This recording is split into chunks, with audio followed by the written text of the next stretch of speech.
hired here about 11 years ago as the president and general manager of PBS 45 and 49. So I've got a lot of experience not only in general management, but especially with fundraising, because not-for-profits raise a lot of money. Normally I do these presentations with a partner, Bob Labbe. Bob is retired, and he was the president of the Greenleaf Family Foundation. He had an unavoidable commitment tonight, so he's not here, so you're going to get me for roughly 2 hours. Happy to be here and tell you about not-for-profit organizations. Normally this is a 3-hour presentation. We're going to do it in 2 hours tonight, so I'm going to try and move fairly quickly.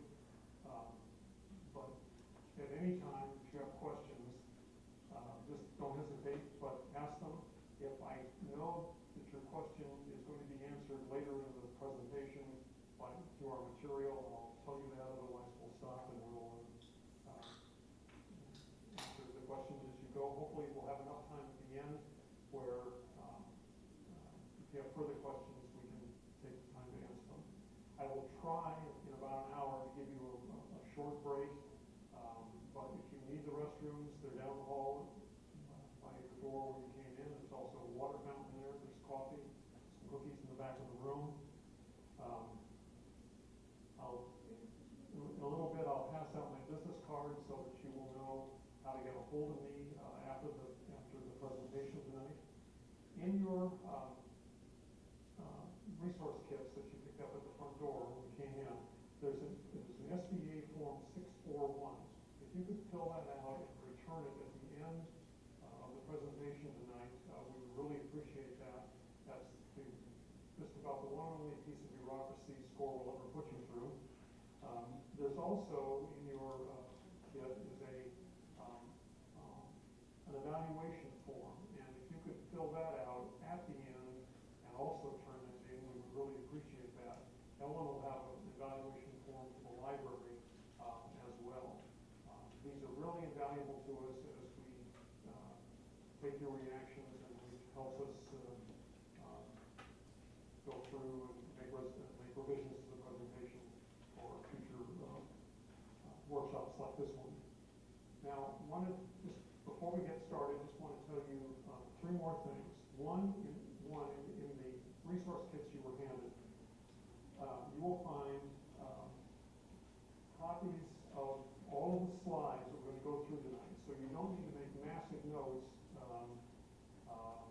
about the material on the screen. It's all on paper for you. But again, if you have questions, because I will say things that aren't on the slides, that's a place for you to write them down. Also, in the back of the resource kit is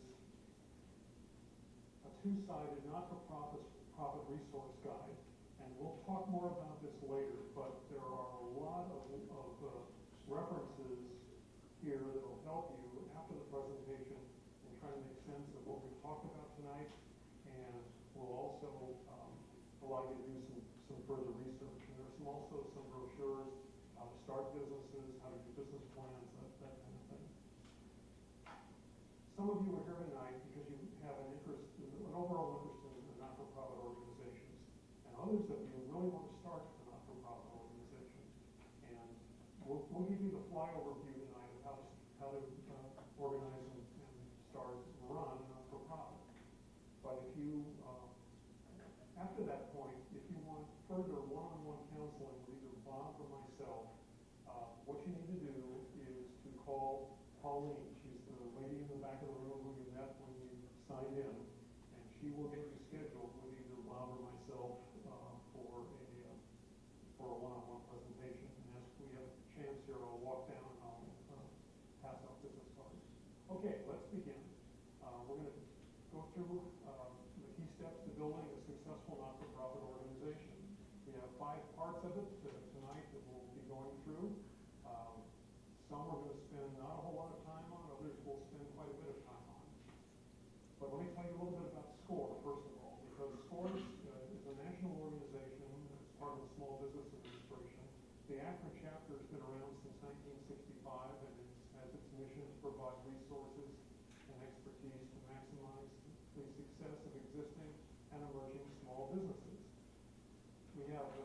experienced counselors. About 80 of us, so all of us are volunteers. We've served about 40,000 clients over the 47 years that SCORE has been in business. As I said, we're part of the Small Business Administration, and we offer not only these workshops, but all of this is free, one-on-one counseling, all of that's free. We look forward to engaging with you. All right, let's talk a little bit about the differences, first of all, between for-profit and not-for-profit organizations.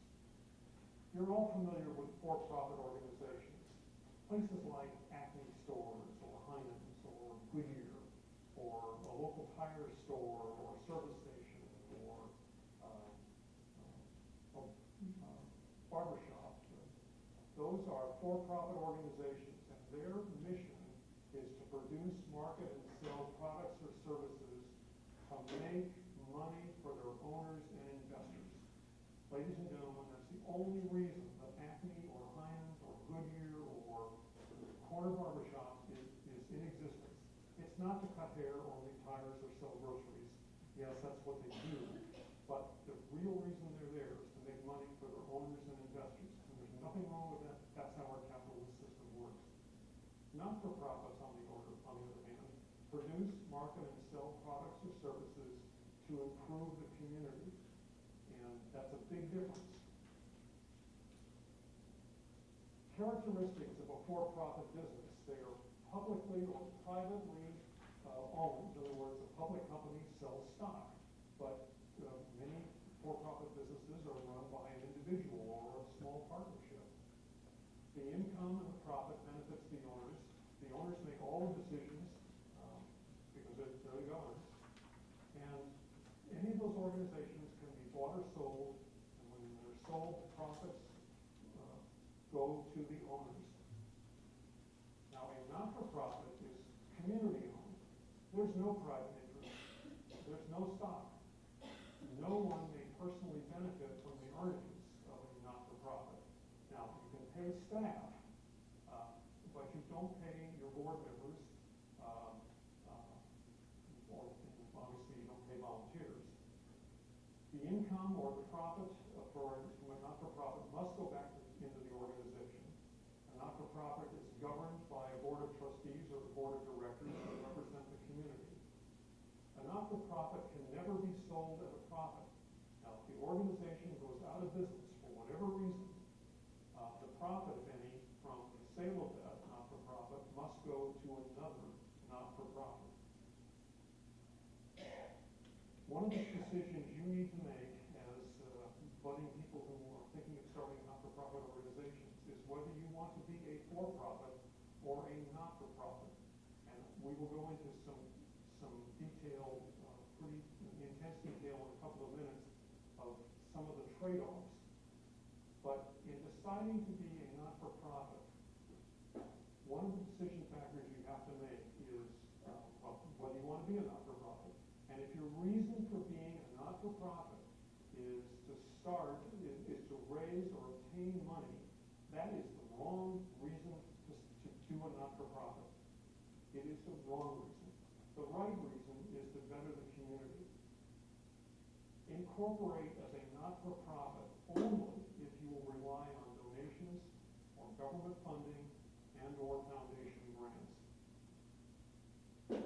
We'll talk about the difference in a few minutes about various kinds of not-for-profits, but I'm making an assumption that all of you are thinking about being a not-for-profit charity. I'll define what that is more in a minute, but charities must obtain at least 30% of their annual income from public support. That's donations, that's in-kind gifts, foundation grants. But if you're thinking of running a not-for-profit and you're thinking of it's going to be funded totally through fees for services, you won't be able to qualify as a not-for-profit.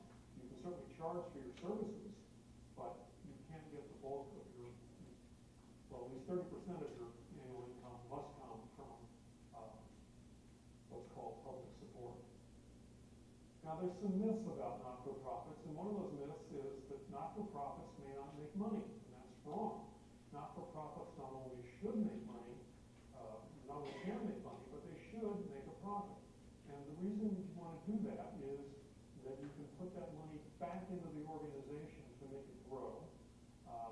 It allows the organization to operate effectively and allows the not-for-profit to reinvest in services. I will tell you from a lot of years in running not-for-profits, your income and your expense are never in balance. They may be at the end of the year, but you will do dips like this in income and expense. And if you don't have a cushion of money, the profit, so to speak, tucked away somewhere to cover those valleys that you'll hit in revenue, you'll run out of money and you'll close. And you don't, it's difficult to start a not-for-profit. You're going to put a lot of sweat and energy into doing it, and you don't want to run out of money and be forced to close. Another myth about not-for-profits is that they may not engage in lobbying. We'll give you a definition of lobbying in a minute, but not-for-profit organizations may lobby within certain limits. And lobbying is permitted by the Internal Revenue Service, but the not-for-profits must not spend, it must be an insubstantial amount of time and money, roughly 5% of the organization's efforts. If you're thinking of turning this into a big lobbying organization, there's another section of the IRS code that you can incorporate under that will allow you to do that. So you can lobby, but it has to be, not a lot of your effort is put into it. Now, a definition of lobbying is the effort to influence legislation by influencing the opinion of legislators, legislative staff, and government administrators directly involved in drafting legislative policies. This comes out of a nonprofit kit for dummies, which is one of the resource books, which we'll talk about more later. Lobbying activities are things like promoting specific candidates for office, promoting specific pieces of legislation, and writing legislation. That's the classic definition of what lobbying activity is. But non-lobbying activities would include things like holding candidate forums where you invite all the candidates for a specific office into your facility. That's permissible. You can explain your mission or services to legislators. That's completely permissible. You can ask for general support of your mission and services. You can advocate for your clients, and you can respond to requests from legislators for information. All of those are permissible and don't hit that 5% cap. Final thing here is your reputation. As I said a few moments ago, you are going to invest blood, sweat, and tears in getting your not-for-profit established and operating. Guard your reputation carefully, because once you lose the reputation of your not-for-profit, it is very difficult to get it back. So, in all actions that you undertake, think how they'll look in a newspaper or in a blog or someone sending tweets. Things like adverse personnel actions, misappropriation of funds, deficit spending, failure to pay bills, unresolved client concern, all of those can cause concerns. You'll probably encounter some of those. I don't know many successful not-for-profits that haven't had an issue at some point or other about personnel action or an upset client. But just think before you leave, in every case here, so that you don't get a reputation concern that you then can't ever rectify. It's very difficult. All right, now the types of not-for-profits. Again, we're assuming that you're all going to be what's called a public charity, which is a 501c3. And 501c3 refers to part of the Internal Revenue Service Code. But 501c3s can also be public foundations. But you want to incorporate as a 501c3 as a public charity, not as a public foundation. A public foundation is something like the Akron Community Foundation or the Morgan Foundation, the GAR Foundation. They exist to give money away. You want to get grants from people to, like GAR and Morgan, to make your not-for-profit work. So you want to incorporate as a public here are some examples that are not-for-profits, but they are not charities. Things like the Kiwanis or Rotary. And by the way, Kiwanis or Rotary often have foundations attached to them, but the club itself is not-for-profit, but it's not a charity. Educational organizations are generally not-for-profits, but not charities. Same is true with scientific organizations, business leagues, the Chamber of Commerce, and so on. Now, there are advantages of being a not-for-profit, and some of them include being tax exempt. Not-for-profits don't pay most taxes. Being a not-for-profit allows donors to deduct their contribution to you on their tax returns. Not-for-profits can apply for grants. In general, but not fully, not-for-profits have lower costs, and not-for-profits can take advantage of tax-exempt bonds. But there are real disadvantages of being a not-for-profit, and one of those is the loss of control. And in an hour or so, when we start talking about your board of directors, you'll see how this really plays out. Not-for-profits have limited purposes. You must describe in your mission statement and as part of your articles of incorporation what your not-for-profit will do. Now that's different than if Acme decides tomorrow to stop selling groceries and start selling something else, they can do that. But you're not-for-profit if you decide you're going to be doing, let's say, you're going to hunger relief, and you decide later on to do, I don't know, let's say, building homes for people, you're going to have to reincorporate or at least modify your mission. Your lobbying activities are limited, as I talked about a few minutes ago. Virtually everything you do as a not-for-profit is subject to public scrutiny. All of your records become part of the public, the public can look at. You'll have to file a tax return even though you don't file taxes and pay taxes, and that becomes public. We'll talk more about that in a bit. The not-for-profit reporting requirements are far more extensive than are required for for-profits. And again, you've got to file an annual return, and it's one of 3 different forms depending on how much financial activity the not-for-profit has. Now let's talk about running your not-for-profit as a business, because that's what not-for-profit is. It's a business.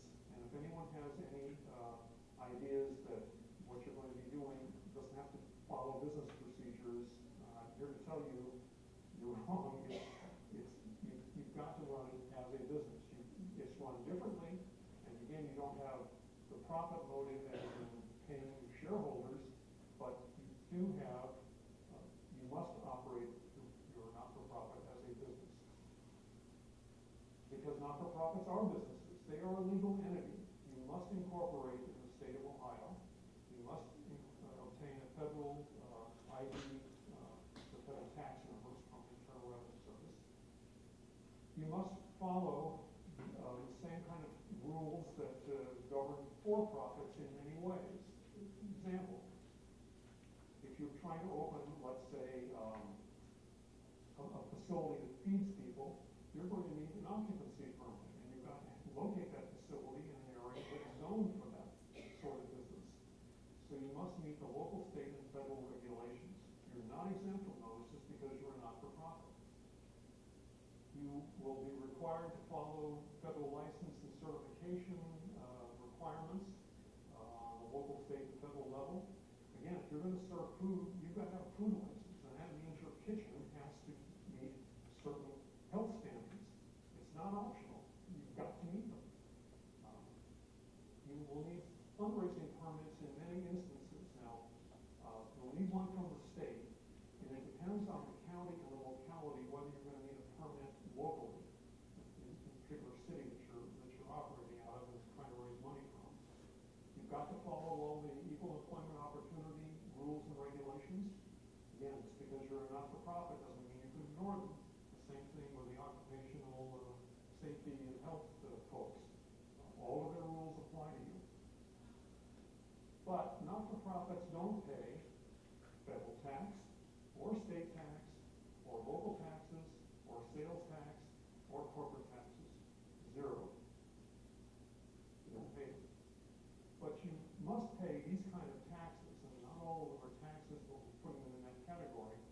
Local assessments, while you don't pay a tax to the city if your street needs to be replaced, you may end up paying a street assessment. You are not exempt from paying Social Security tax. You and your employees must pay those. Same thing with Medicare and workers' comp and unemployment.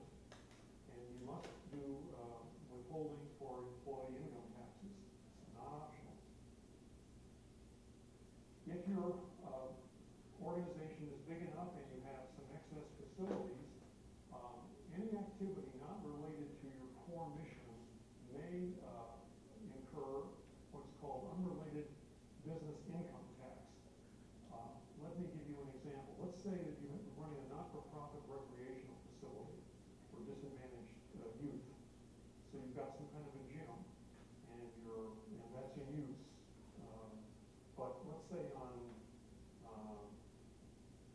Saturday afternoon, the building isn't in use, and someone approaches you and says, "Gosh, could we rent your facility to mount a trade show?" And you say, "Sure." Well, that rental facility is not part of your core mission, and so if you have more than $1,000 in income from that activity, you've got to declare that and pay unrelated business income tax on it. For most of you, that will not be an issue, but it's just fair to mention that that's the case. Now, not-for-profits start out with the best of intentions, but some of them do fail. And it's the same reason that for-profit businesses fail. It's either owner-manager inexperience, either in a specific line of business or in management in general. So if you're thinking of starting a not-for-profit, it's really helpful to have experience in the line that you're planning to open. It's also, if you're going to be the executive director, it's also really helpful if you've had some experience doing that. Maybe not for a not-for-profit, but you've been a manager at least in a for-profit business. Another reason that businesses fail is owner or manager inability to manage tasks or to manage others. Again, I will tell you, managing personnel is one of the hardest things you will do because they're human beings. We're all human beings. And again, people start out with the best of intentions, but things sometimes become a little bumpy. And unresolved personnel issues can really drain any organization, for-profit or not-for-profit. Underestimating your costs is another reason that businesses fail. A bit later, we'll talk about doing some estimated budgets, and you can think, well, it's going to cost me $100,000 to operate this year, but if you're not watching the cash carefully and watching your costs, you could end up with a business that's spending $150,000 a year, but not bringing in enough revenue to cover that, and that's again going to cost you some problems. And again, finally, cash flow, which is just watching the cash coming in and watching it go out and making sure that you're not going to run out of money. That's another big reason that businesses fail. Now we're going to turn to setting up your not-for-profit. And here's where we go into a lot of real detail. Before you start with filing with the state of Ohio to incorporate, or before you start filling out your application to be classified as a not-for-profit by the Internal Revenue Service and a lot of other things, please sit quietly and with people around you and develop a business plan. A business plan that talks about a solid, unduplicated program to address a pressing community need. Please do this before you start doing anything else. Now I know the temptation, let's get that form filled out, let's get our certification so we can start raising money. But please take your time and do this. Write a mission statement. A mission statement is simply, what is our organization going to do? Set some goals and some objectives and some activities. In other words, we plan on feeding 50 families in the North Hill area of Akron, or whatever. Make a critical assessment of your current resources, of what you have now and what you're going to need to get your organization formed and running. And then do a strategic analysis. Who are your competitors? Not only providing similar services, but who are your competitors for money? Because foundations receive far more requests for proposals than they can possibly fund. And we'll spend more time later on talking about that, but doing that analysis of who's out there and who your competitors are, and doing that early will really help you. And you're going to need to do it anyway, so why not do it up front? Define the services that you're going to provide to achieve your mission. Define the population you're going to serve. Is it underprivileged youth? Is it seniors? Is it geographically? Where's it going to be? Put together at least a tentative list of your board of trustees or your board of directors. We'll talk more about boards in a bit. And then, to the best of your ability, develop a 3-year budget. And of course, you're not really going to know what it's going to cost you to operate in year 3, but you better have a pretty good idea of what you think it's going to cost you to operate in year 1. And then you try and scale your budget up for the next couple of years, so you have a really good estimate. That's all we're looking for here, is an estimate of what you think it's going to cost to run. Because when you have that, you can figure out then, okay, how much money do we need to raise? And where am I going to get it? Research your community. Who else has a similar mission? And are there any other organizations or groups that you might be able to partner with? And I know that's not a happy suggestion to a lot of people, but well, we see a need, we want to go do it. But if you've got somebody 2 miles from you trying to do the same thing in a slightly different geographical area, you might, and I stress might, be better off forming some kind of a partnership and trying to leverage your assets than trying to go it alone. Because the big issue here is who is going to compete with you for money. That's the critical issue. Because if others are providing the same or similar services, that's going to be an issue. What's your niche going to be? What kernel thing can you do better than anyone else can do? And only you know that. I don't know that, but you can come up with it, and that'll help you with your business plan. So you want to then define your service or product. What are you going to do? It's not good enough to say we want to feed homeless. It's geographically. Where are you going to do it? Where are you going to do this? How are you going to feed them? For whom are you going to do it? You can't possibly feed everybody, so how do you narrow this to something that actually can be achieved? Defining your population. Are they adults, teens, children? What age group are they? Because again, it makes a big difference if you're trying to serve teenagers versus trying to serve senior citizens. Geographical areas, I think we've talked about enough. What is their income status? Can any of them afford to pay for your service? What are their problems? What are their needs?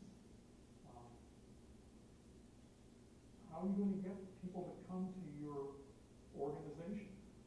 If you're trying to run an arts fair, that's a little different than if you're trying to get people to come to a central location for, say, hands-on training activities.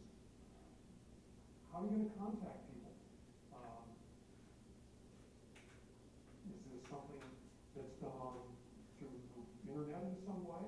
And does your client base have access to the internet? How are you going to contact them? What qualifications will your staff need to be able to serve the population? If you're dealing with people who are going to be, let's say, social workers, they have to be licensed. And so that's part of the qualifications. Now, in your 3-year budget, you want to work towards determining what your startup funding needs will be. Startup funding is different than later on operating budget. Startup funding would be the things that you theoretically will buy once and never buy again. Now, yeah, you'll need to replace things as you go along, but if you need a computer or you need furniture for your care center, or if you need, so I wouldn't advise buying this. If you can rent it, so much the better, but if you need to buy like public address systems or something, that's kind of like a one-time expense, and you shouldn't probably be incurring that every year. But then, your annual expenses, things like salaries and rent, and the cost of doing an audit, and your program services, buying, let's say, the raw food that will end up serving to people. Those kind of things are your annual operating expenses. So trying to get a good sense of that. And that's why, again, knowing who your population is. If you're trying to serve 50 people, so many meals a day, times so many days in the week, you can get a pretty good idea of what that will cost you. But if you want to say, well, we're going to serve everyone that comes through the door, it's going to be really hard to get a good cost estimate to do that. Defining then your sources of income. Gee, can I get some from donations and maybe some from a government contract, and I can go to some foundations and maybe get some money there. Those are things. Those would be like your sources of income. But then ask yourself the hard question: where will the money come from? Be really precise. Don't just say foundations, but say, okay, I've researched foundations, and it looks like I can go to this foundation because they have funded similar projects, and I can go over here because they've got a track record, and you can get a sense of who might possibly fund you. And you can also get a sense from information that I'll talk about a bit later of how you can determine what their capacity is for making specific grants. And we'll come back to that in a bit. Okay, once you've done all of those other items, and you're now ready to start filing. So you go to the Ohio Secretary of State, and you can access them through their website. That's on the resource sheet that's in your kit. And you file articles of incorporation as a not-for-profit organization, not as for-profit, but as a not-for-profit with the Secretary of State. And by doing that, that defines who you are and what you do. This is a form that can be primarily filled out online, although you need to print it off and sign it and send it in the mail to Columbus. And there is a fee for this. I think it's $135, so I remember correctly. And the state turns this around rather quickly. I mean, you should hear within a matter of weeks, and maybe even in a week. And they're really efficient in turning these kind of things around. Then, after you have received your incorporation papers from the state, then you go to the Internal Revenue Service and you fill out Form 1023, which is the application for tax-exempt status. That will get you your 501c3. Now, this is a lengthy form, and it asks you all sorts of questions. I'm happy to say that most of them can be answered either with a check mark yes, or a check mark no, or a check mark does not apply. But they will ask you things like, what's your 3-year budget? Hey, that's why I asked you to think about that budget a while ago, because now you've got it. They'll ask you for your mission statement, so you've already written that, so you've got that. That's good. So don't be put off by the form, because there's more to it than there's more on it than you're ever going to have to actually do, but they will ask you for a lot of detail in certain sections. Part of filling out Form 1023 is to develop your bylaws or your code of regulations. these determine how your organization is going to be governed. Your bylaws need to be filed with your Form 1023. When we talk about the governing board a little bit later, we'll talk more about what kind of things that are in your bylaws. Now we're going to turn to governance. And you need a board of directors, as I stated some time ago. Boards can come in a couple of different flavors. All boards are policy boards. Your board of directors sets the policy for your organization. That's one of the things they're there to do. But some organizations either can't afford staff or never had plans for staff. And in those cases, the governing board also becomes an operations board. In other words, your board of directors plus some volunteers are going to be doing the work of the organization. Those board members take on the day-by-day responsibilities normally performed by paid staff, except, of course, that they aren't getting paid. And there are a lot of very successful not-for-profits that operate this way, that the board does all the day-by-day operations.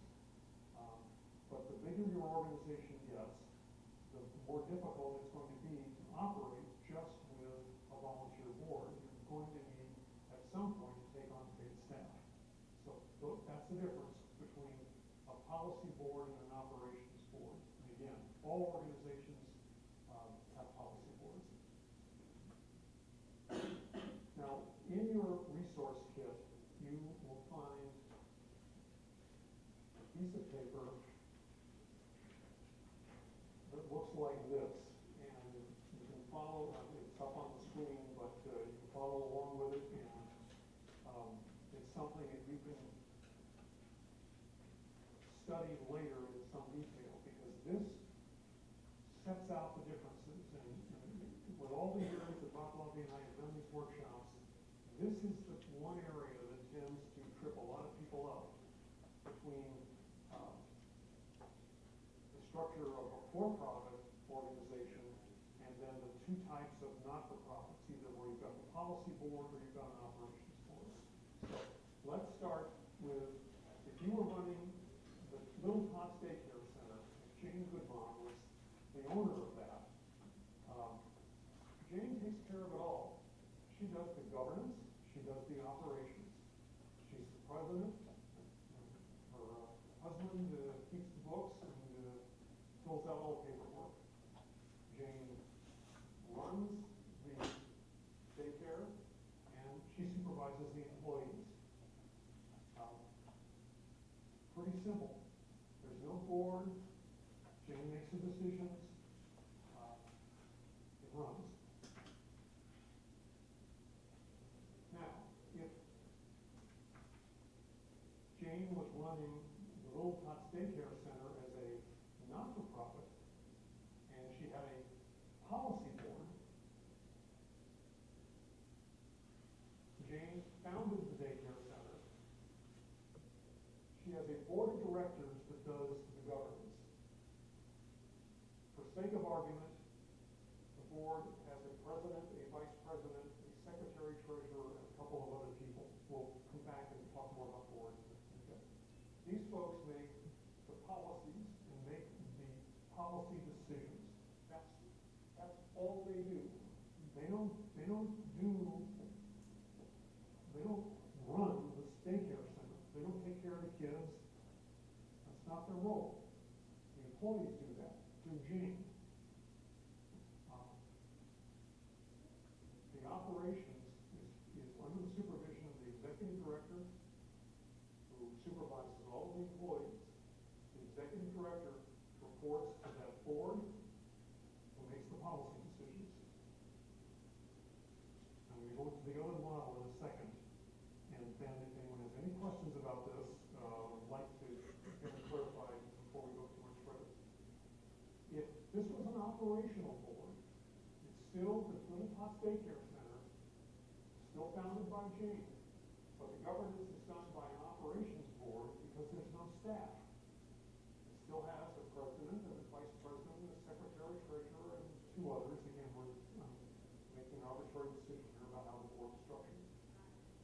board does the policies, makes all the decisions, and takes care of the operations. In other words, these folks, plus probably some volunteers, are actually providing the daycare services. Now, are these three examples clear to everyone? Does anyone have any questions at this point about this model? Because as we go on and start talking about board member responsibilities, it's really critical that everyone understands this. Yes? Rob? I was wondering, can the founder also be the executive? Yes. Yeah. Once you change Mhm. what if it changes? The board changes. What if you're instead of just following the decision, what if the final self-administration breaks down as a position? That they should not just break, that's what? Yeah. Board organizations change over time and boards change. But what's really critical here, and this happens in organizations. The vice president just loves little children. And he or she has all sorts of great ideas of how the curriculum could be improved. But rather than making this through governance through the board, this person leaps over Jane and goes to an employee and starts saying, you know, you'd be this classroom would run more efficiently if you did this, this, and this. That is absolutely inappropriate for a policy board to do, and totally inappropriate for a policy board member. Completely inappropriate.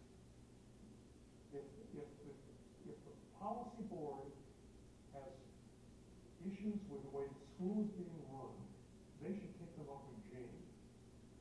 If Jane doesn't satisfy the board can get rid of Jane. And that's one of the differences in a not-for-profit versus a for-profit. In this model, a for-profit model, where Jane is the owner, she doesn't report to anybody. It's her decision, because she is the owner. She doesn't answer to anybody except herself. Where in this case, Jane answers to a board. And the board would have hired Jane, they will evaluate Jane, and they could terminate Jane. Jane cannot terminate the board or get rid of a board member. We'll talk more about that also in a bit. Yes? No. No. It is not. It is never a good idea for the executive director to be on the governing board. Now, what the good idea, good governance is that the executive director has voice, it's called, it's a term here, voice but not a vote. The executive director is in all of the board meetings, makes presentations, but doesn't vote. That's good governance. You do want that separation. No, that's an arbitrary. It's an arbitrary number, and I will, when we come to how to organize the board in a few minutes, I will explain more about how to actually do that, how to get a good board, and how to get the right number of people on the board. Yes. For the situation where the board is the operations board, the next slide. Yes. You said something about how that it would be that group plus the employees or the staff that could be volunteers. Is it unusual to have the operations board be volunteers as well? To have nobody in the entire line be I've seen, in fact, our daughter was in a preschool that was run exactly this way, that everyone working in the school was a volunteer. And the operations board for volunteers. Yeah, I mean, there was an operations board, Okay. but then all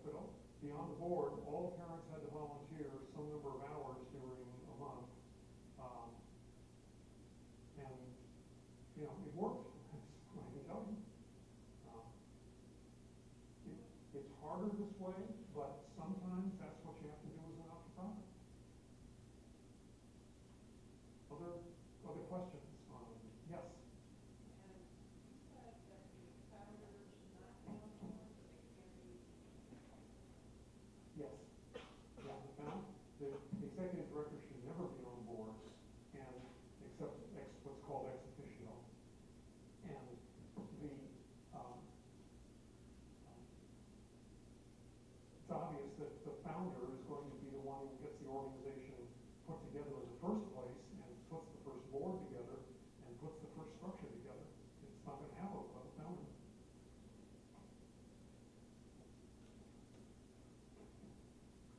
Okay, we'll move on then if there are no other questions about this. Okay, to your question about number of board members. You have to have a board of directors, but there is no legally required number. But you do need to have enough board members to do the work of the board. And please always have a board of have an odd numbered board. 3, 5, 7, 9, or 15, or 21. Don't have 10 members. Don't have 6 members. Why? Because boards can deadlock. And the worst situation of all can be a board that gets say has 10 members, and it deadlocks. 5 for a resolution, 5 against. The organization can't function.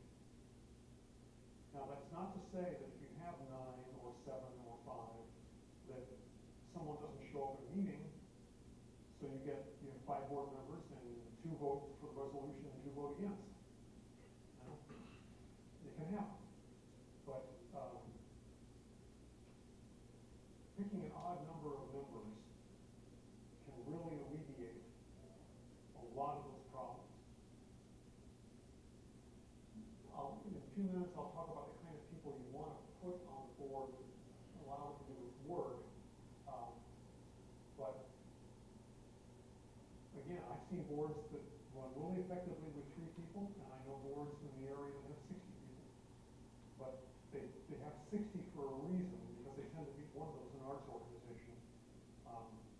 And they do a lot of fundraising with the board, and they do a lot of outreach with the board, and therefore they need a much larger board. So that generally isn't the rule. Generally, a smaller board works. Now, when you're picking board members, and I know because I've got a couple of current clients here that have done this, but please, don't put your relatives on the board. I know it's really, gosh, I get my sister-in-law, she's a great accountant. Put her on the board. Please don't do it. Don't. Why? Because families fall apart. And today, your sister-in-law is the greatest person in the world, and something happens in the family, and she becomes your arch enemy. And I'm talking about flames and tongs, arch enemy. You don't have a way to get her off the board.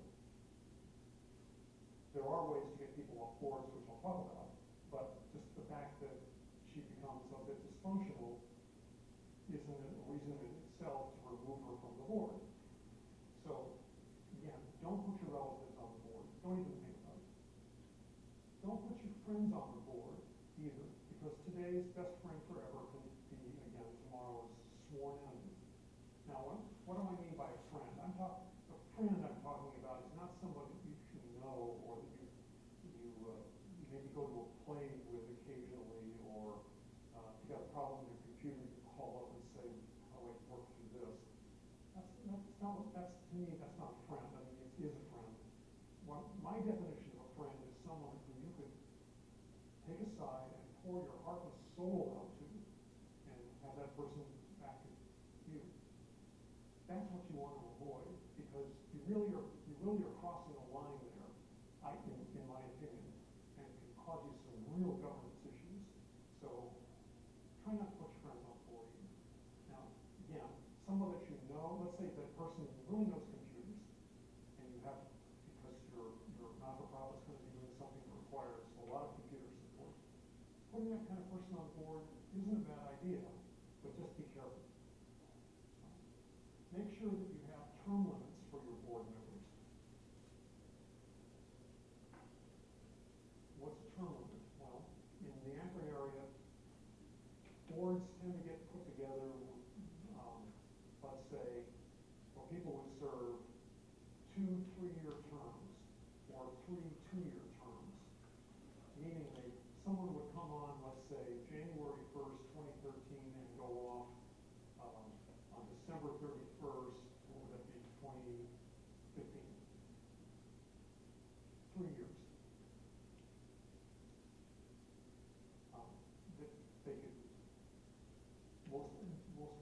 be reappointed for a second, maybe even a third term.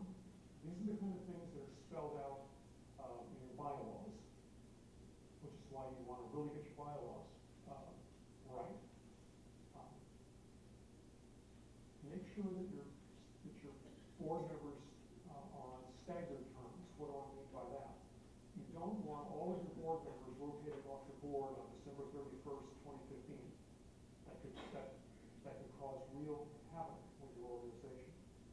Let's do a just hypothetical 9-member board. You want 3 board members whose terms would end on December 31st, 2013, 4 whose terms end on December 31st, 2014, and 3 more December 31st, 2015.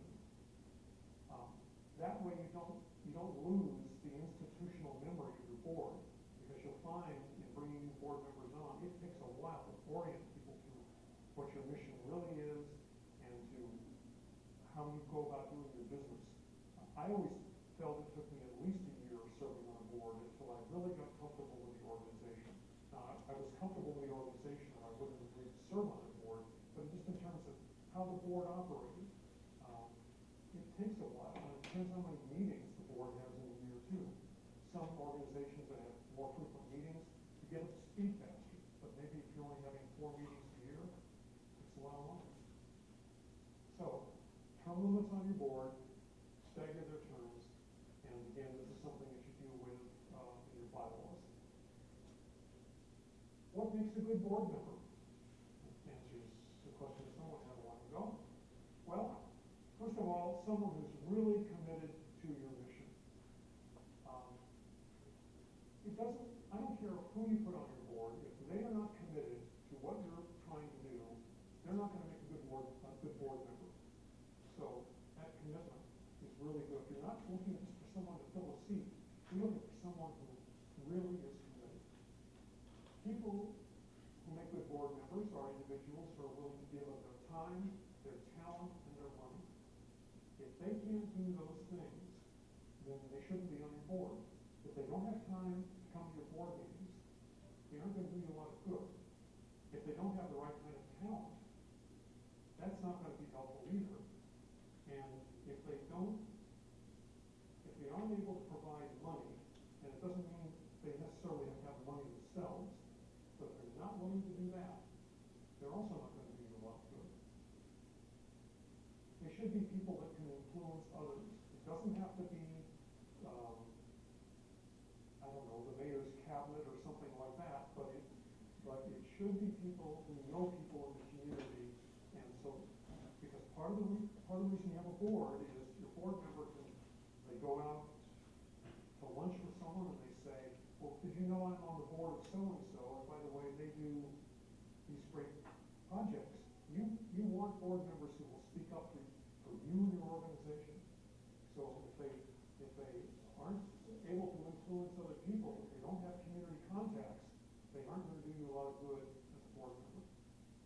It's not mandatory, but it's really helpful if your board members have knowledge of not-for-profit board operations. It is a big difference from serving on a for-profit board or running a for-profit company versus a not-for-profit. Not-for-profits tend to be more deliberative. They tend to be, not always, but tend to be more democratic in the way they operate. So having someone who has some experience with not-for-profit boards is really useful. If they're not willing to learn, though, again, they're not going to do you a whole lot of good. And finally, they ought to be able to be willing to raise money.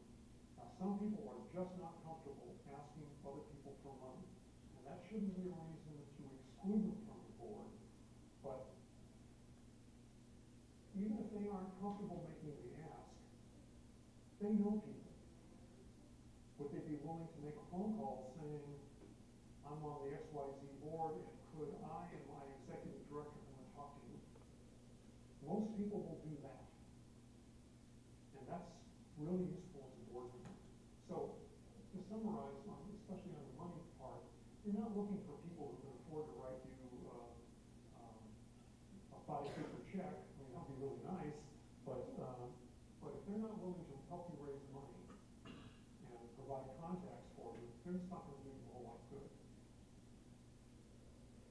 what does the board do in a not-for-profit organization?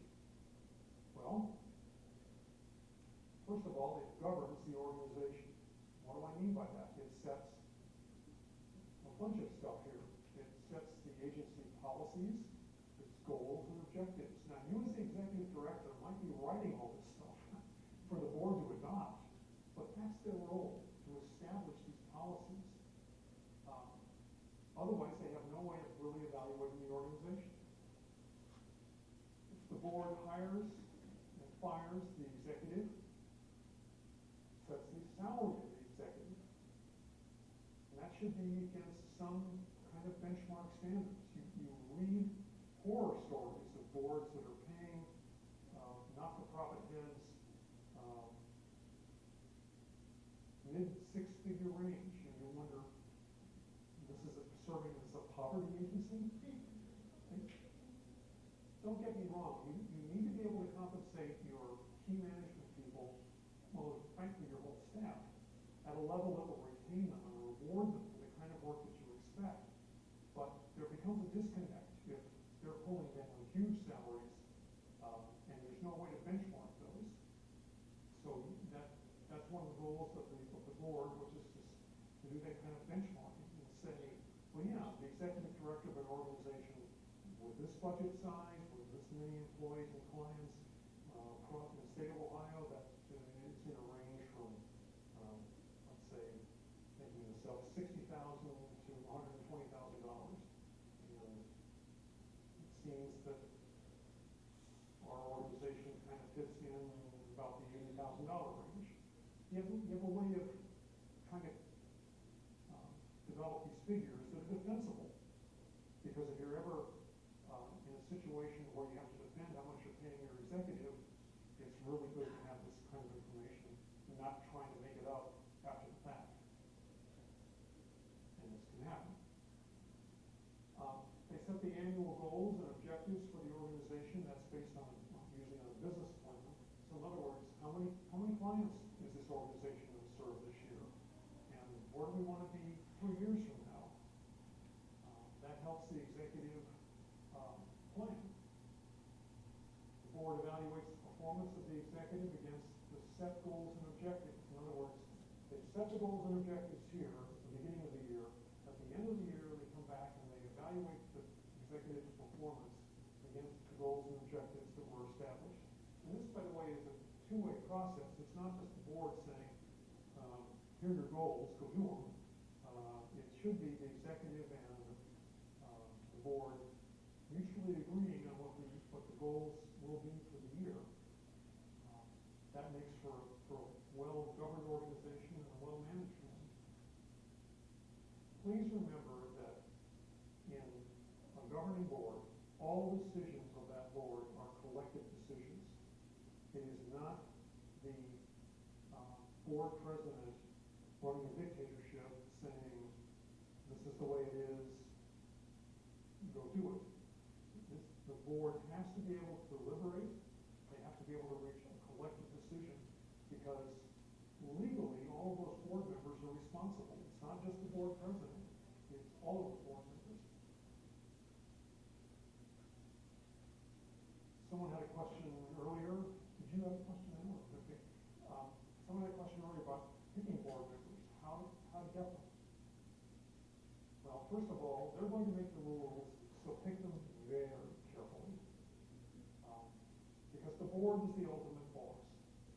Again, the board hires and fires the executive. I said this earlier, but you as the executive cannot get rid of the board. Only the board can get rid of the board and the board members. And the way this happens is through, again, this wonderful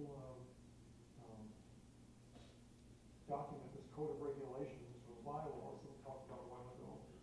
There should be a section in there not only on how the board members get appointed to the board or elected to the board and what their terms are and how they can be reappointed. There should be a provision in there of how board members can be removed. And it could be, now I would advocate more than this what I'm about to say, but it could be as simple as you miss more than 2 consecutive board meetings and you are no longer, it's an automatic resignation.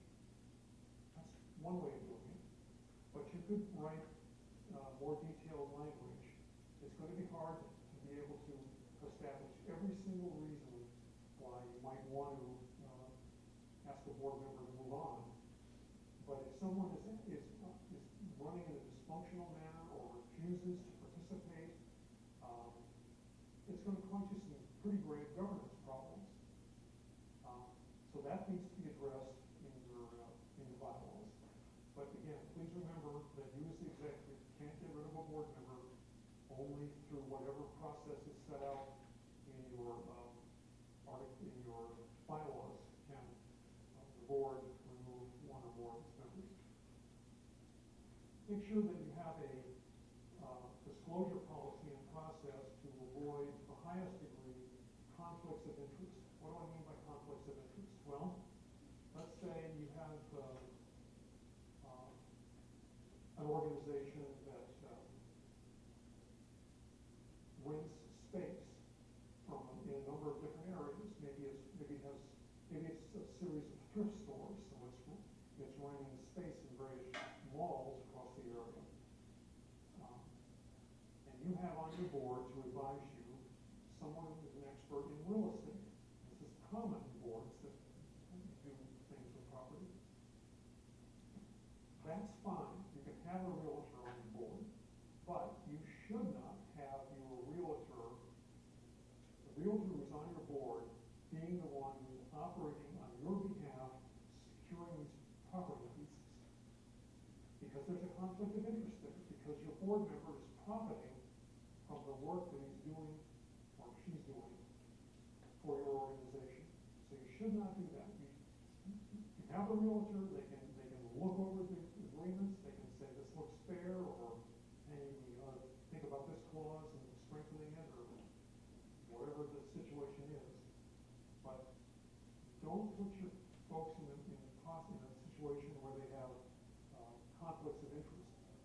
Most boards that I'm aware of have a disclosure policy where at the beginning of the year, each board member is asked to fill out a piece of paper which simply states how much what other activities that board members engaged in, both professionally and personally, and to certify that they don't have a situation that would cause a conflict of interest. If one should arise during the year, then that board member should not vote on that particular issue. Let's again talk about the real estate situation, and maybe there's a third party in some real estate transaction that works in the firm that the realtor is on the board is employed by. So at that point, that board member should say, I have a conflict of interest here, so he discloses that conflict and doesn't vote when the issue comes up for a vote. Yes? Another conflict of interest, would you recommend having a policy or something that says that a relative of a board member cannot be an employee? Absolutely. I think it goes back to what I said earlier about relatives and friends and all that. Yeah, I just think you're asking for problems. And hey, it may work fine with no issue at all.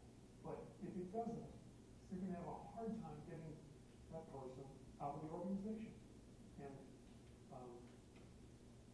having board members who don't respect the executive and will leap over the executive and go down to the staff and start communicating, that can cause all sorts of conflicts. So it's good to have that as a conflict statement. Yes? I'm currently part of an organization that has a board, but they must have mandated that they have a small board. But now to include additional people, they have committees and committee chairs. Uh-huh. Have you seen that situation? And then Yes. would those committee chairs be governed by the same set of rules as the board? Or does it vary? Depends on how the bylaws are written. Okay. But not in a few more slides, we'll talk about board committees. Oh, okay. Because as your board gets larger, it can't run really effectively as a committee as a whole. It needs to have some operational committees. And we'll talk about that in a few moments. But depends how your bylaws are written, whether these are commissioners who are serving on advisory boards who advise the main board, or whether they're actually voting members of the main board. It just depends how your bylaws are.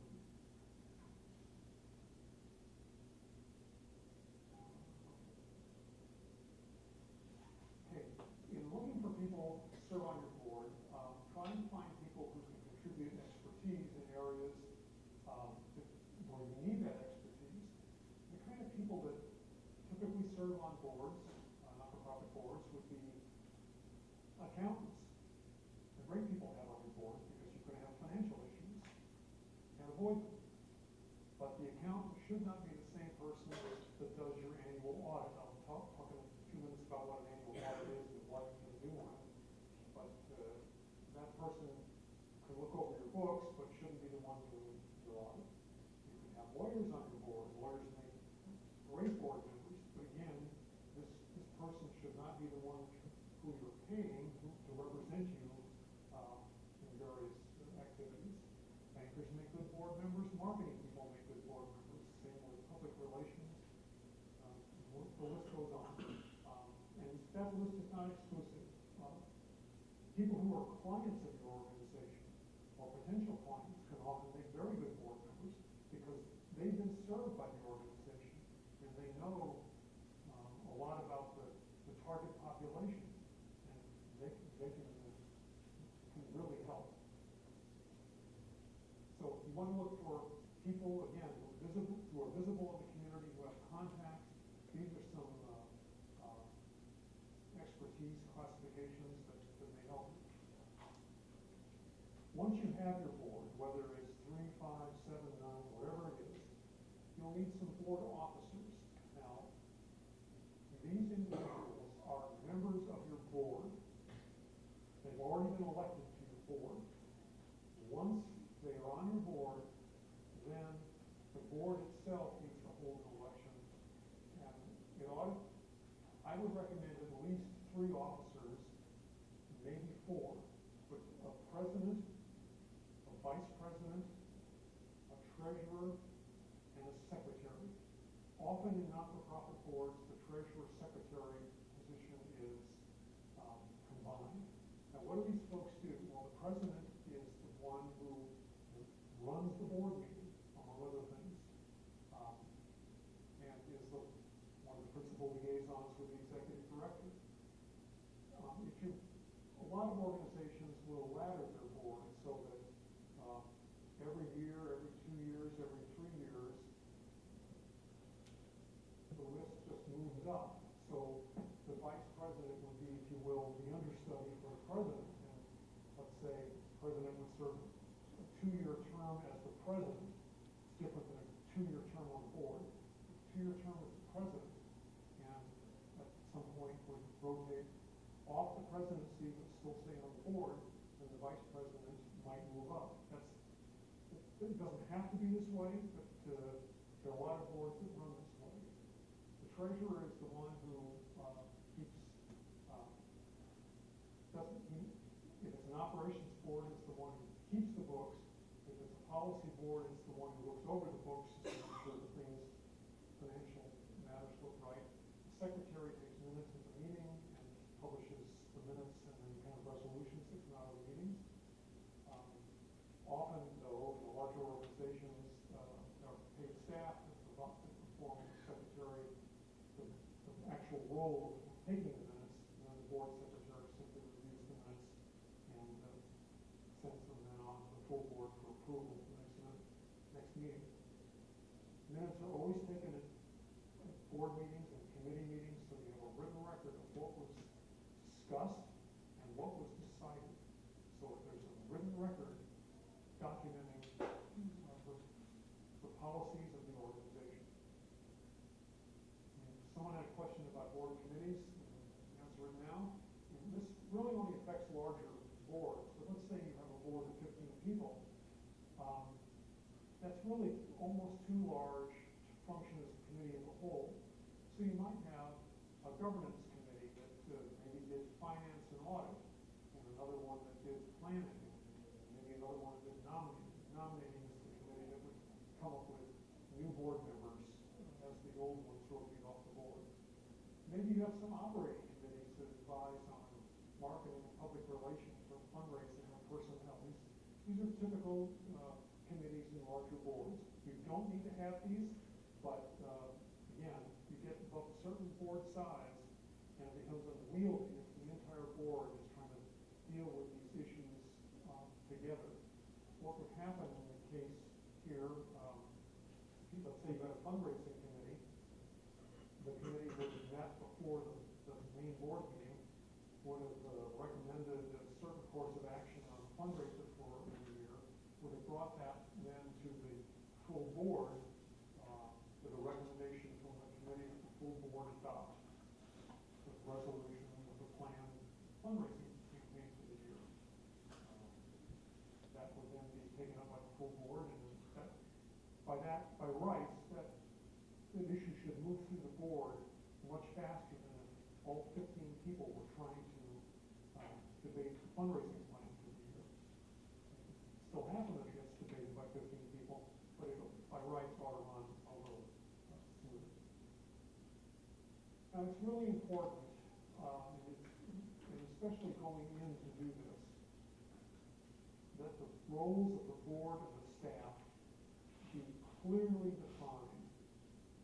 There is nothing worse than hiring an executive who thinks they've been hired to do one set of tasks, and the board thinks they've been hired to do a different set of tasks, and you go 8, 9, 10 months into the year, and things aren't aligning very well.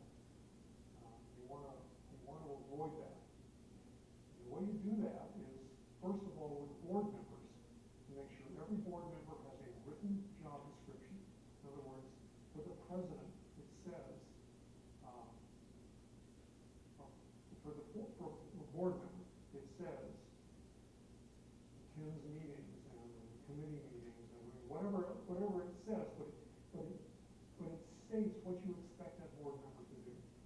For the board officers, it would say board president runs meetings, whatever, vice president, similar things, so that the board president, as an example, knows what he or she is expected to do. It's not their guess. And then similarly, you would do that for every paid staff member. The board would approve the role of the executive director. The executive director would then make sure that each staff member had a written position description. But it's really important that duties of everyone be defined and written down in a manual that is accessible to everyone. So again, you aren't in a situation where the board or a board member assumes that a staff member is doing X, and the staff member, no one ever told the staff member X, staff member thinks their job is to do Y, and you can see that there's conflict there, or at least the potential of conflict. Make sure you have personnel policies established. There should be a personnel handbook that talks about how the organization runs and how people are hired and what the evaluation process is and what the disciplinary process is and how people can be dismissed and just on and on. If you're providing health care, how that works. If you're requiring that your employees be bonded, that needs to be in the personnel manual as well for any position requiring bonding. Bonding is an insurance policy. If someone, let's say your accountant escapes with the cash, that way your organization can recover the money. So it's really critical that this be defined and in writing. I know it takes time to do it. No one wants to do it, but you'll save yourself innumerable problems if you do it up front. Now, meetings of your board are important. Your board must meet. You have to.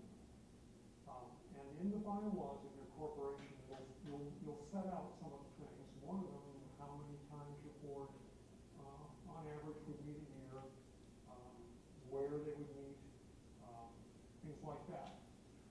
But your board should meet as often as necessary to do the work of the organization. When you're starting out, your board might be meeting every month or every 3 weeks. If your organization's been running for several years and things are going along pretty well, maybe you're only meeting every 2 or 3 months. There's no hard and fast rule for this. It needs to work based on each organization and where they are in that particular point in their evolution. Bob and I recommend that you have at least 4 meetings a year. That way everyone, all the board members can stay in touch with each other. There's a good sense of what your organization is doing. You have a pretty good idea of what's happening. You must have an annual meeting of the board. You must, that's a law. You've got to have an annual meeting of your board.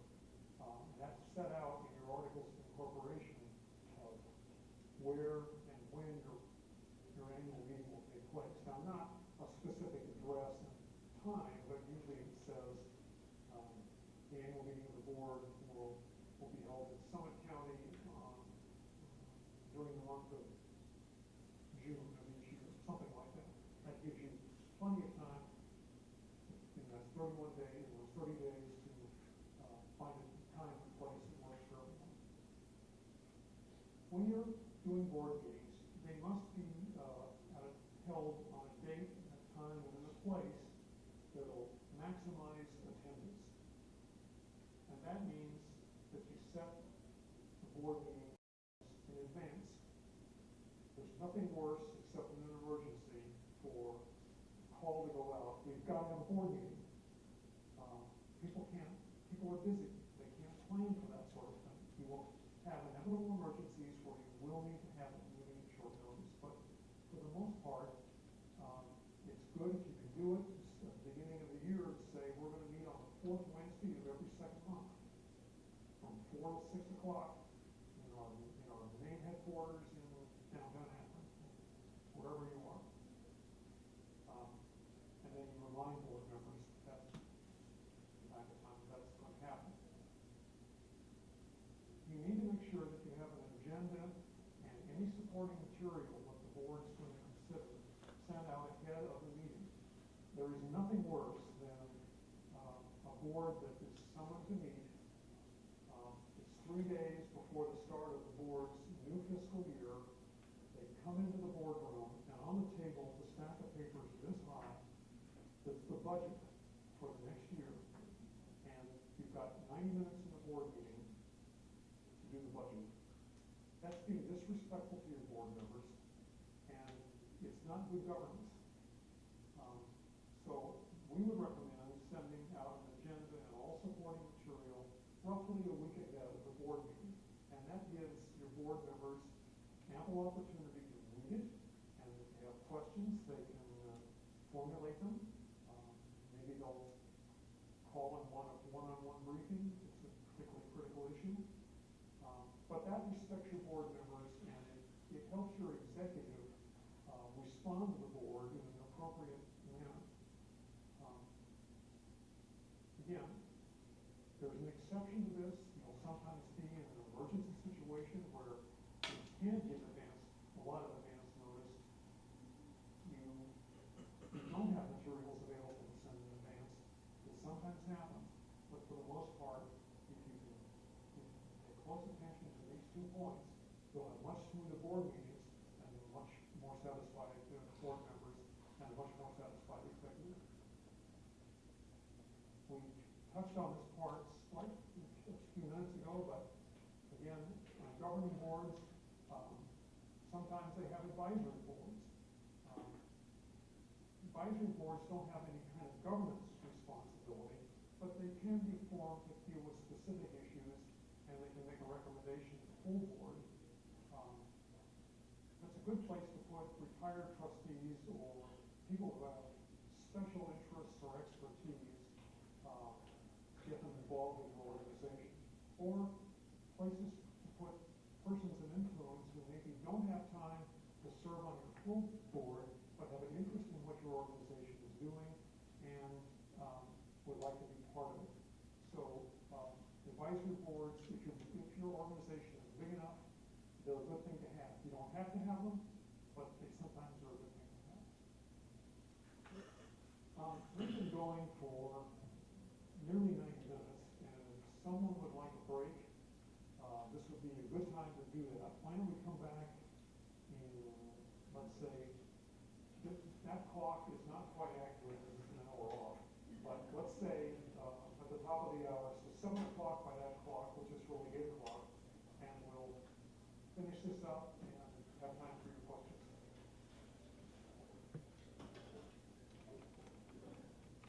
I have passed around my business card while we were, some of you were out of the room. If you didn't get one, please raise your hand and I'll get another one out to you. Okay, we're going to deal with the management now of not-for-profit.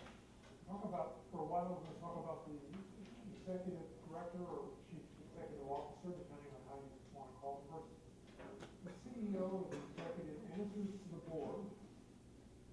This is the only staff member in the organization who answers to the board. We talked about this earlier, but the executive doesn't serve on the board other than ex officio, meaning they're in the board room, they're in the meetings, they have a voice, but they don't vote. The executive implements the board policy. Whatever the board passes as policy, it's up to the executive to implement. It's not optional, by the way. It needs to be implemented. The executive staffs all board committees, implements the agency's programs and services, and is responsible for all management issues.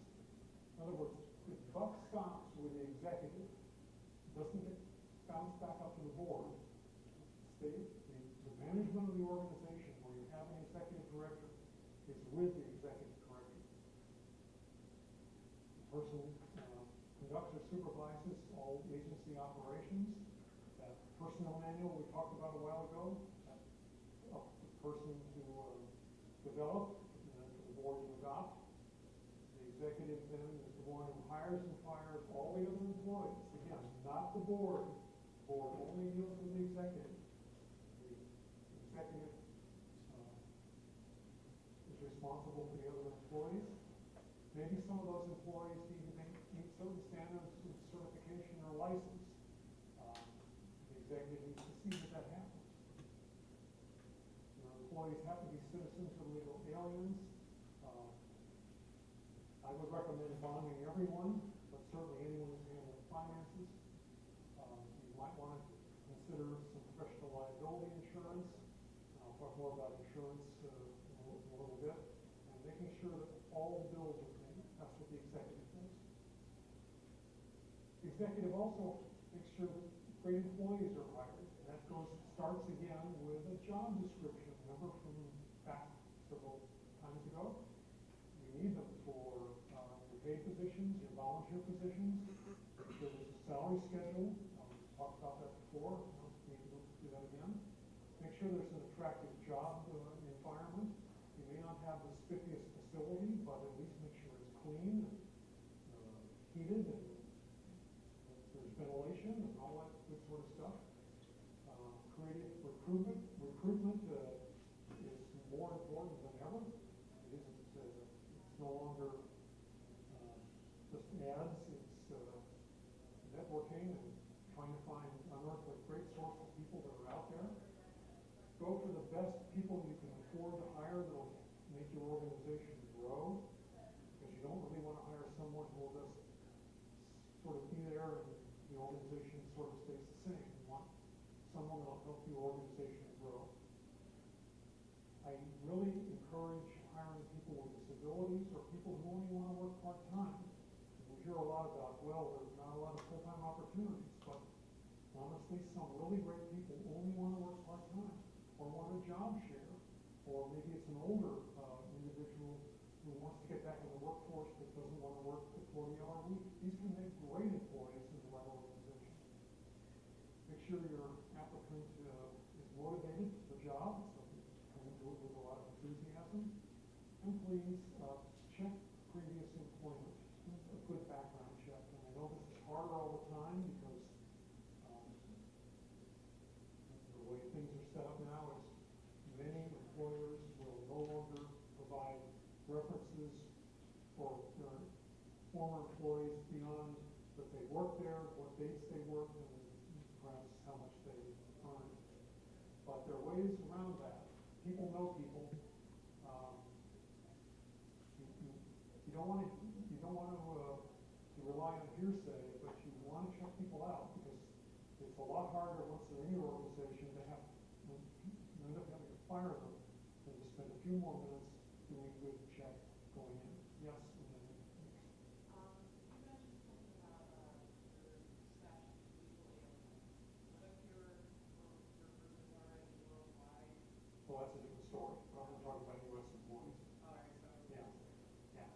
Yes.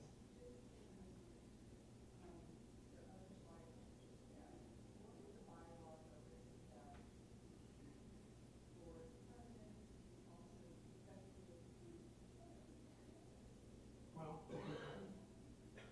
if that's the way it is, that's the way it is. It's not illegal to do it that way. It's just better if the board governs and the executive manages. Oh yeah, it's good. I mean, nothing is ever set in concrete, and it's very possible to rewrite material. Once you get an employee, train them. Start with a job description. Go back to that one again. Why that's so important. Make sure that they have some initial training and follow-up training. Because again, there's nothing worse than someone who doesn't really understand why they're there, what they're supposed to be doing. It's your responsibility as the executive to communicate the image of your business, and the goals and the mission of it.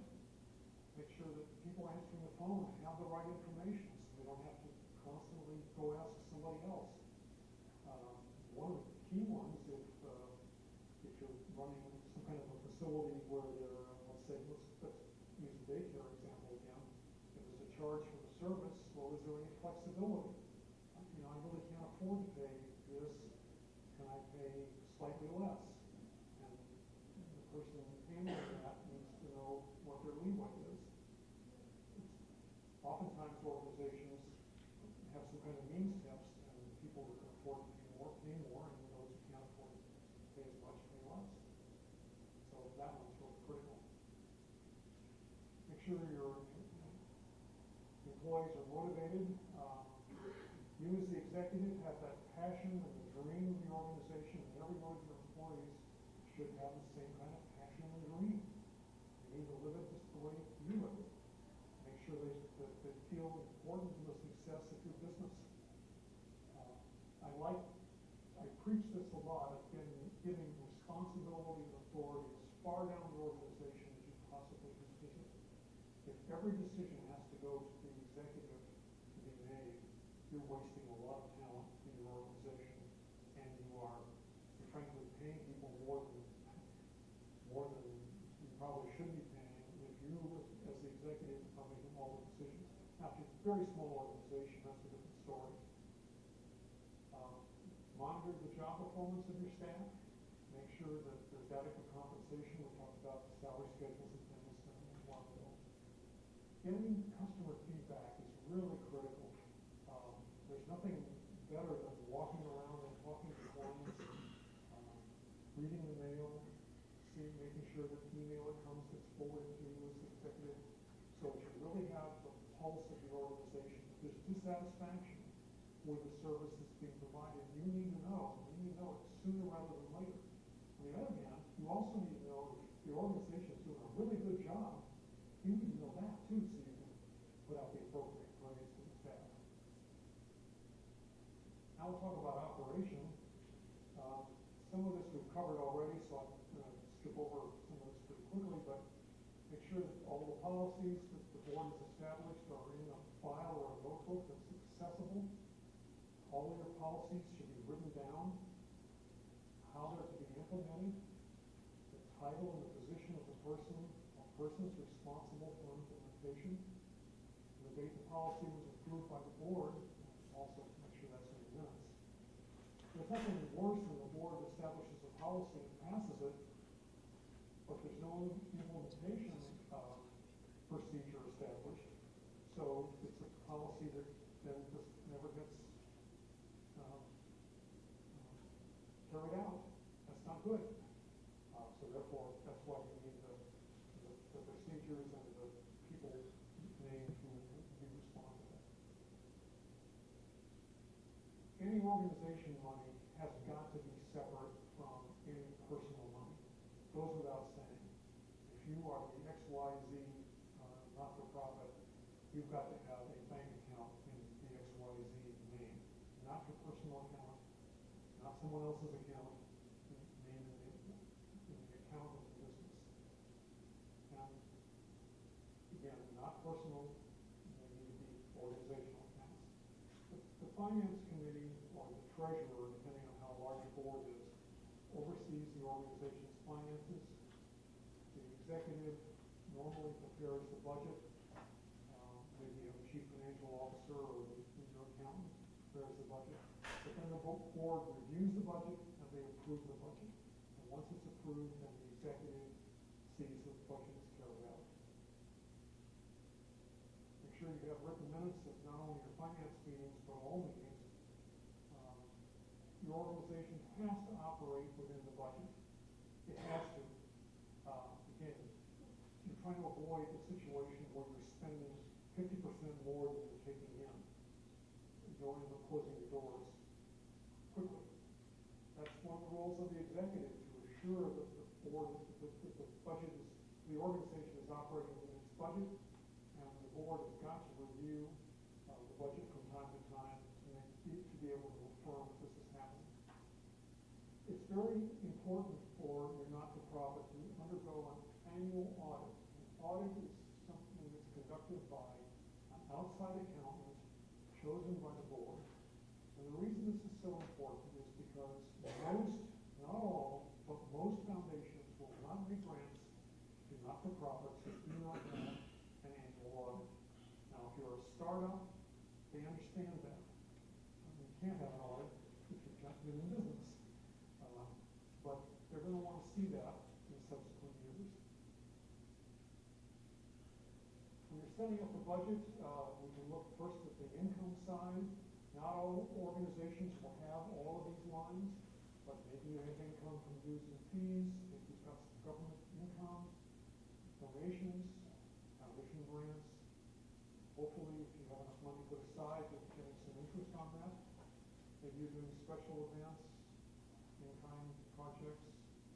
These are, again, not every one of your organizations will have all of these, but these are typical line item budget to income sources. Expenses run the sort of easy ones like salaries and benefits, payroll taxes that we talked about earlier. You're going to have rent and utilities, no doubt. Probably you're going to be paying maintenance on your building. You have costs of insurance to operate your office, and you may or may not have public relations and marketing expenses. You'll probably have legal costs of some kind. You'll have charge for accounting and your audit. These two, you're in business to do the program, so you're going to have a lot of money in this category, and then it's going to cost you money to raise money. There's no two ways about it. If you're going to do a benefit dinner, as an example, and many organizations do, unless you can find a restaurant that's going to donate the facility and donate all the food, you're going to have to rent the facility and buy the food and have it prepared, which is, again, why if it's going to cost you $50 a person to do all that, you can't sell a ticket to the event for $50. You've got to sell it for $80 or $100 in order to generate revenue for your organization. And we'll talk in a minute about how to account for that, the expense of your fundraising events for the donor, because that's important for the donor to know that.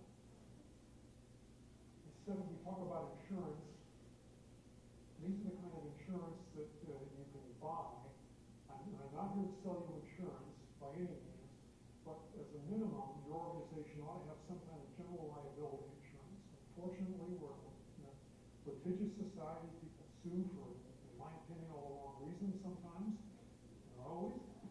But you want to have general liability insurance to protect your organization to the extent possible. want to have directors and officers liability insurance. What this does is indemnify your board from decisions made on behalf of the organization. Most organizations I know have what is called D&O insurance, and most people that I know will not serve on a board that doesn't provide D&O insurance. It's not expensive, but it's important to have. Professional liability insurance, let's say that you're doing some kind of social work and your client takes the advice of one of your social workers and something goes amiss in the process, you want to have that liability insurance to protect your organization. You want to make sure your building and equipment is insured. If you're able to provide health care for your employees, that will be an expense. We talked earlier about workers' comp and unemployment. These are things you have to pay. Business interruption insurance is an important one. Not to dwell on things that happened a week or so ago, but the horrible situation in Boston, whether they had terrorism insurance or not, I don't know. But if something like that happened to your organization, someone blew something up, and your event couldn't function because of that, if you have business interruption insurance, and assuming it has some kind of terrorism coverage, you would have been made, if not whole, at least a lot of your revenue could have been recovered. Depending on the kind of not-for-profit you're running, it's something that you may want to consider. Now, the reason that you all came, I know, to learn how to raise money, and we'll do this. You can charge fees for services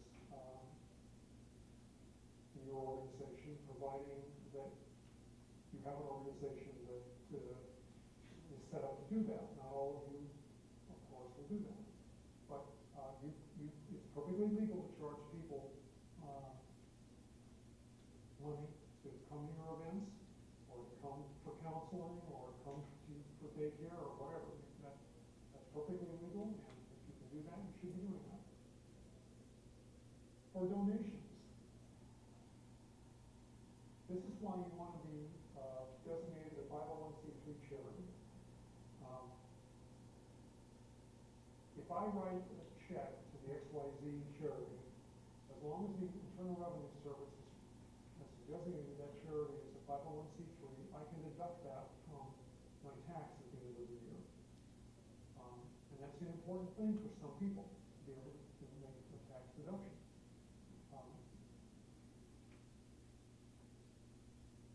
The risk an organization runs if it is taking in donations but is not a 501c3 is if the donation is ever disallowed by the IRS. As a not-for-profit, you don't want to run that risk. The IRS probably will not audit you, but if your donor is in a situation through no fault of yours, and they get audited, and the IRS sees on the charitable deduction page the name of the organization, and it's not on their data bank, they disallow the deduction. Your donor is penalized, but think what your donor will then think. Will your donor ever want to donate to your organization again? I would suggest probably not. So that's why you want to make sure that you're a 501c3. And you have that designation before you're starting to solicit money. You must be registered with the Ohio Attorney General in order to raise money. You may be required to register with the city or the county in which you're doing business. We talked about that earlier. You must acknowledge donations in writing, and there are several suggested forms for doing that, and that's in the resource kit. I'll talk about that at the very end. Donations can come in one of two forms. They can come designated donations or undesignated or restricted. Designated or restricted donations are simply this. I'm the fundraiser in a not-for-profit. I send a letter saying we're trying to raise money to provide meals for the homeless. And to do that, we need to improve our kitchen, and we're looking for money to buy a new stove. So I write you a check, and when you deposit that money in your account, it can only be used to buy the stove in the kitchen, or in general to improve the kitchen.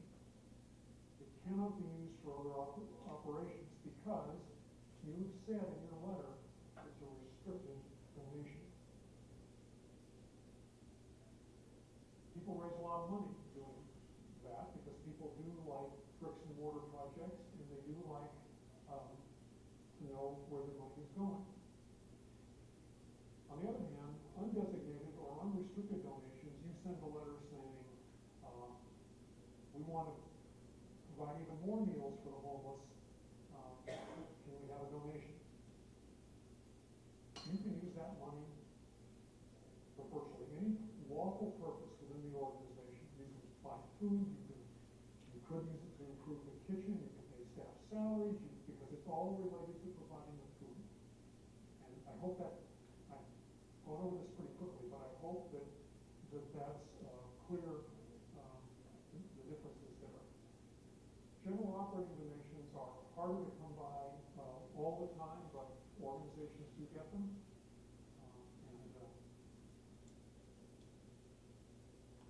They're useful to get. Donations greater than $250 must be acknowledged by a letter stating that nothing was given or received in exchange for the donation. Okay, let's go to that meal, the benefit dinner we talked about a few minutes ago. You'll need to state on some kind of a receipt that of your $100 donation, $50 was for food and services, $50 was an unrestricted donation to your organization, something like that.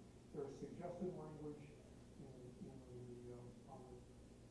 several guides that are on the referral sheet that I'll talk about at the end. And any of this information becomes public information. So in other words, your donor base can become public information. When you're trying to write foundation grants, please don't rely on foundation grants for your total source of funding.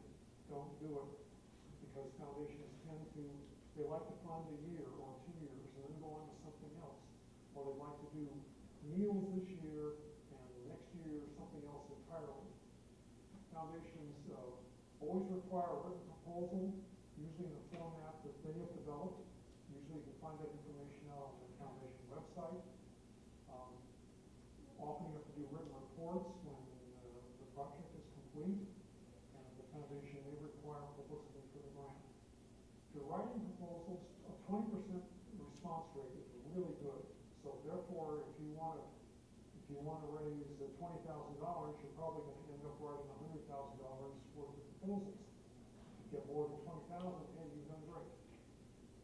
Preliminaries are a must. You've got to understand what the foundation will fund and what they won't fund.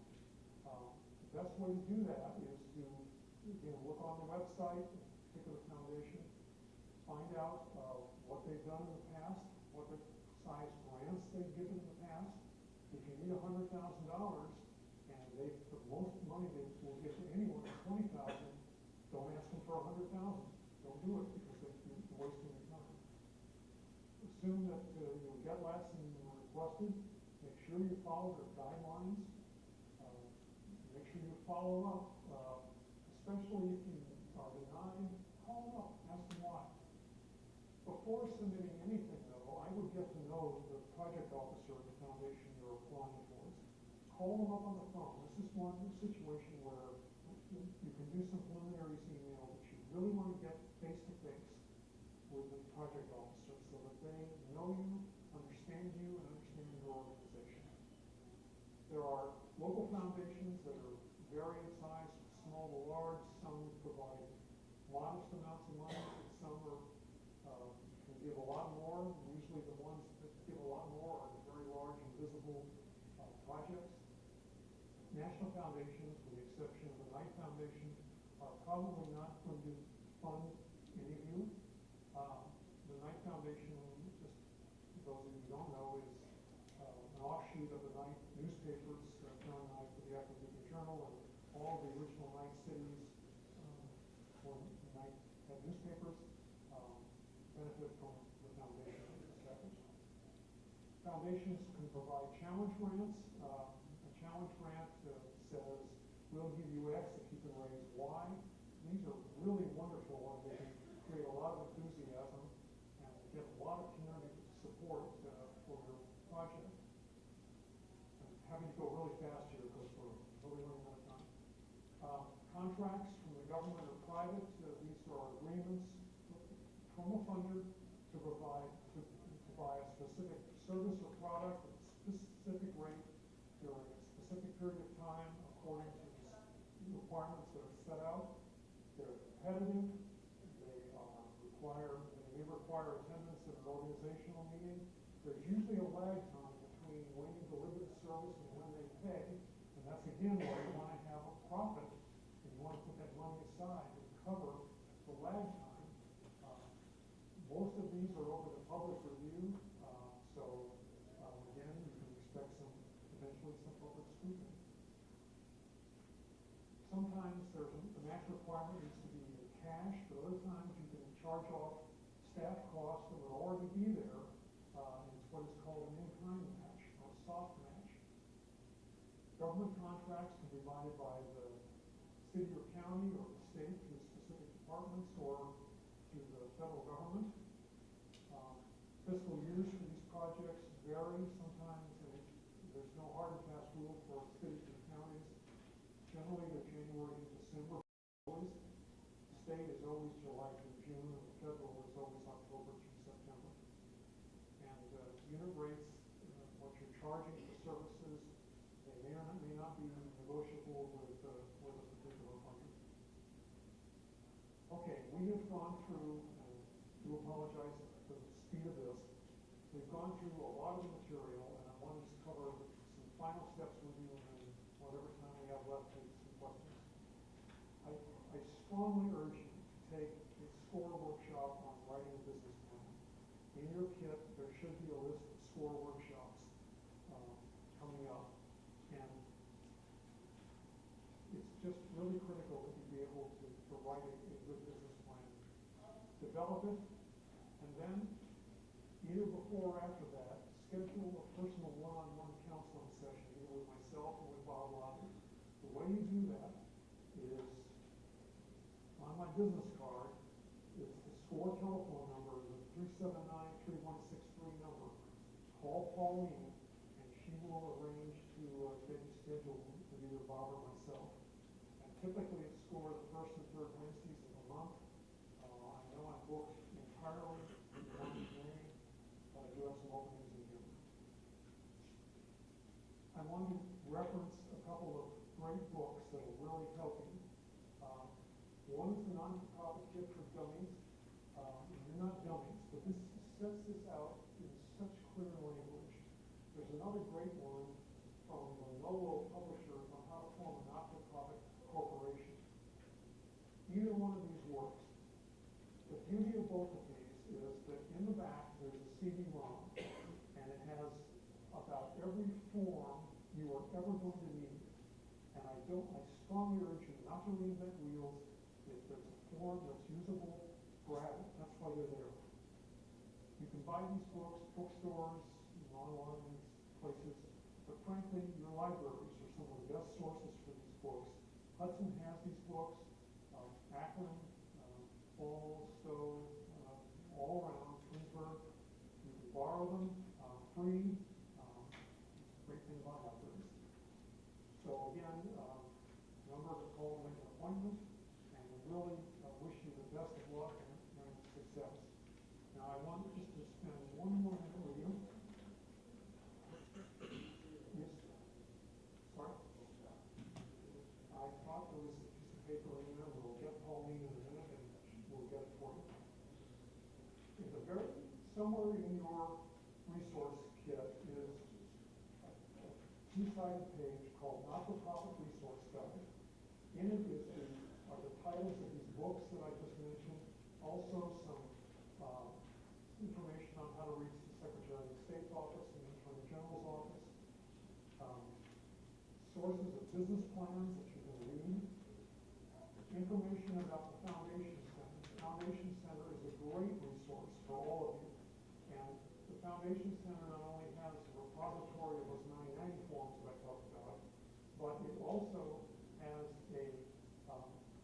comprehensive database on potential grants.